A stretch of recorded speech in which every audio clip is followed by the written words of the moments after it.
For mental peace this month, claim your personal power and honor your worth. For emotional peace, stay centered between the polarization of opposites and don't engage in conflict. For physical peace, ride the wave of opportunity that comes from unexpected surprises. For spiritual peace, enjoy as much love and pleasure as possible and share your gifts confidently with the world. The two cards that I pulled for mental peace really do go together. Visually, they have some of the same colors, kind of the same feeling. And the messages essentially are in a sequence because what they're asking is to clear out some of the bad programming and bad patterning that we have in our lives. So anything that you feel resistance around or is really not working in your life, there are some things that you can do to help kind of bring yourself into a state not of resistance but acceptance and really giving yourself a lot of love and friendship around your challenges. And that might sound kind of weird, but there's a system that a monk named Ajahn Brahm teaches where you befriend your challenges. And that's a really loving way to look at things because a lot of times when we feel uncomfortable emotion or we're dealing with circumstances in our lives that we don't appreciate, then we get really upset and we want to push those things away. But true healing can come from learning about the positive parts of the things that are challenging us and looking at how we can grow because of those challenges without avoiding different negative things in life and having an attitude of, what doesn't kill you makes you stronger. That's kind of absolute and harsh, but a lot of people gain a lot of strength from that because when we do get into circumstances we don't like and we get stronger because of it, there's a lot of confidence that we can have out of that. So do your work around the things that aren't working and get to a point where you have had some level of acceptance or you're more warmly looking at those aspects of you. The last thing we want to do is look at ourselves in any negative light or any part of ourselves in negative light. So if we can truly accept everything in ourselves without shaming or disowning or denying our, negative parts, then life can just be a lot easier.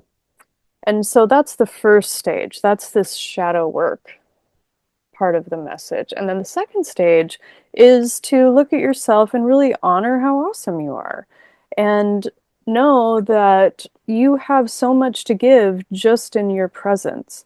You don't have to give physical things, but one of the aspects of the card is about generosity. So it's essentially clearing out your bullshit and then really looking at what do you have to give? What is the best part about you? How are you strong? And really get yourself into a place where you can give things away, your time, your love, your effort, whatever it is, in a way where you're not depleting yourself. It's very intentional what you're giving. And that can be just your presence. So think about how giving would make you feel good. Only give in ways that you feel filled up rather than depleted. Okay, so for emotional health, we have this fire and ice card. And this has to do with being in the center of two opposites and essentially having either conflict around you or inside you and feeling that tension and not engaging in it. One of the hardest things to do when there's issues is to not focus on solving them And that's one of the messages in the card for this month. For emotional peace, don't engage in conflict. And observe the conflict around you and try to understand both sides. It really is, this whole reading really is about acceptance and working with what you have. And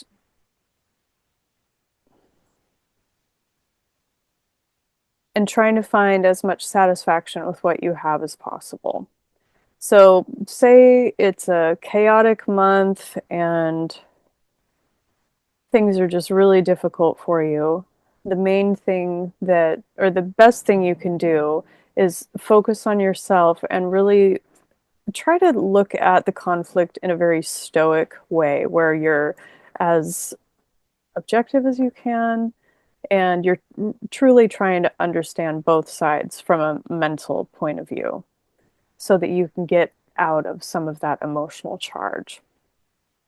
Another aspect of the card is about those opposites. You know, it talks about fire and ice, and we can use that terminology as symbols. So maybe you feel really fiery. Maybe you're feeling a lot of anger this month. Or maybe you're feeling icy. Maybe you're feeling cold. You're just kind of numbed out.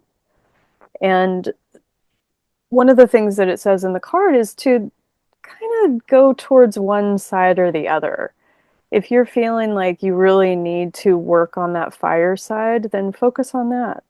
And if you really need to be reserved and in that icy side, then do that. You know, just really be natural what in what's already going on with you, but then also try to be as detached as possible. Allow yourself to have a more mental, zoomed out focus on conflict rather than getting stuck in the weeds with the minutia about it. So for physical peace, the unexpected visitors card is really interesting. So this is all about taking advantage of spontaneous happening and serendipity and working with the people that come into your life that you have no way of predicting them to be coming in. So this is for physical peace, we want to focus on taking advantage of the opportunities presented by other people.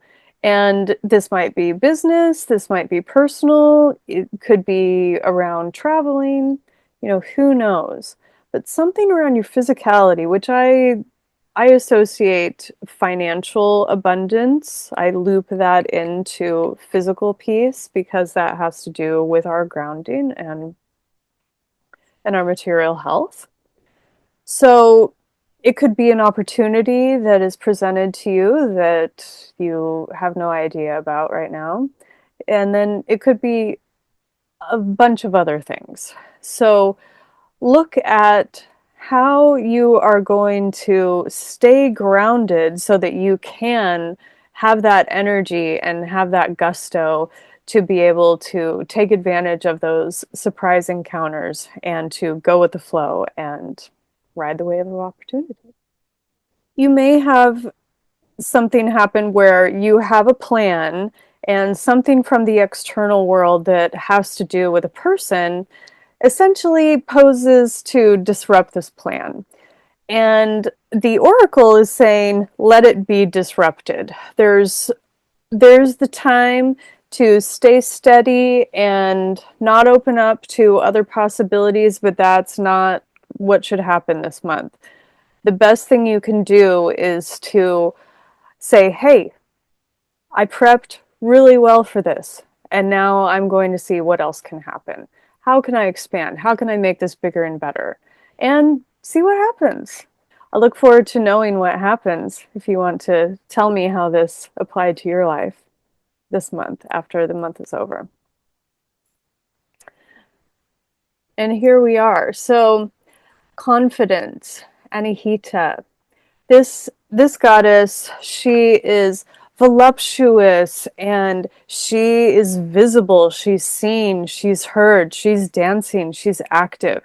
She is she is seen, and she knows her worth. And so this message is really great because with all of these cards, we want to have that confidence. We want to have confidence when we're doing shadow work because it sucks and it's uncomfortable. We want to have our confidence when we're going into situations being generous. We want to know what the best parts of ourselves are so that we can give those parts. We want to know how we're not going to be depleted. We want to be confident and trusting of ourselves and taking care of us and also reaching out to other people. We want confidence when we are standing in the middle of conflict, not engaging. We want confidence when we are riding the wave of opportunity and saying, "Hey, screw my plans. Let's try something else out." We want to be solid within ourselves. And sometimes we don't feel that way. And the best thing we can do is focus on the positive things. Humans, we have a negativity bias. This is biological. There's nothing wrong with you if you're having negative thoughts all the time. There's nothing wrong with you if you. Some people kind of beat themselves up. People are kind of hard on themselves internally. There's nothing really wrong with you if you're doing that. Because it's natural. Humans do that. But what I'd like you to try is just focus on appreciating the good parts about you specifically. Because even though we want to be humble and we're focusing on the things that we can improve, we also want to give ourselves some credit.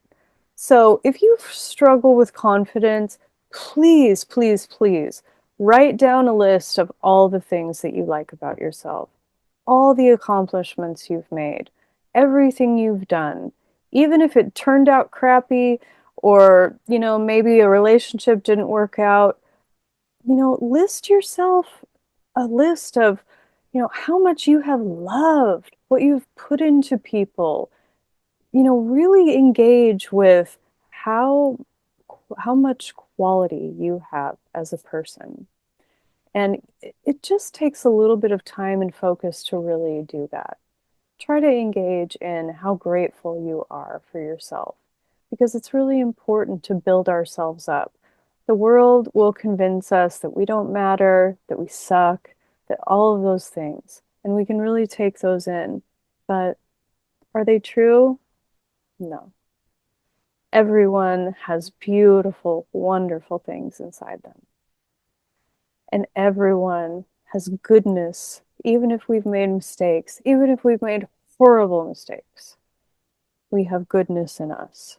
Another layer of the spiritual aspect of the card is that not everything is up to us. And that has to do with some trust and confidence that the world, the universe, God, whatever you want to say, is on your side.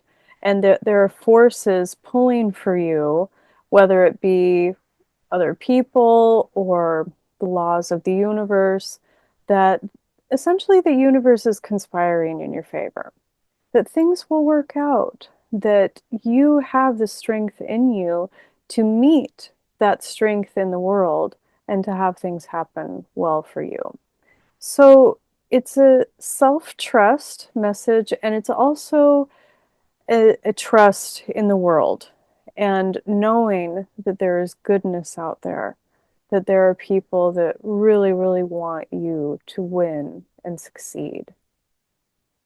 So be on the lookout, find them, feel them out, seek them out. You'll connect.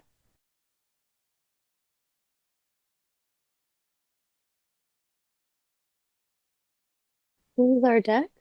For our highest good and highest good of all, please show us what is our healthiest path to mental peace in January 2025. Two cards want to come out. Number 1 and number 20. 1. Okay.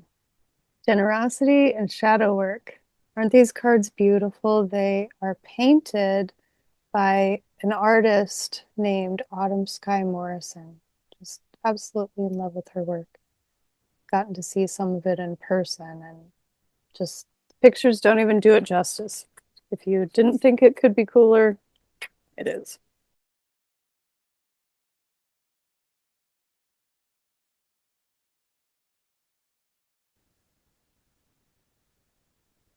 This is our deck. For our highest good and highest good of all, please show us what is our healthiest path to emotional peace in January 2020. Card 11. Fire and ice.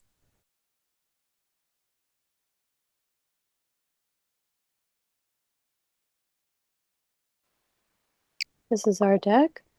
For our highest good and highest good of all, please show us what is our healthiest path to physical peace in January 2020. Card 14.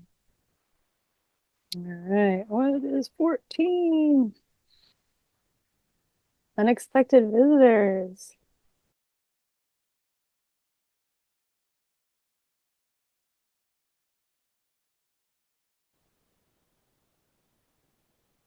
This is our deck. For our highest good and highest good of all, please show us what is our healthiest path to spiritual peace in January 2020. This is card number 14 as well. 14, what is it going to be? Anahita, confidence.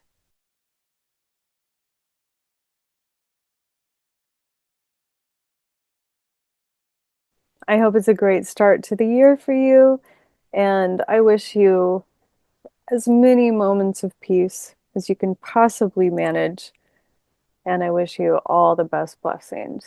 And if you'd like some personalized guidance through a live video reading, check out peaceoracle.com and connect with me and book me there. Take wonderful care. Be peace, walk in peace. And if you don't feel peace, get in touch and I can help.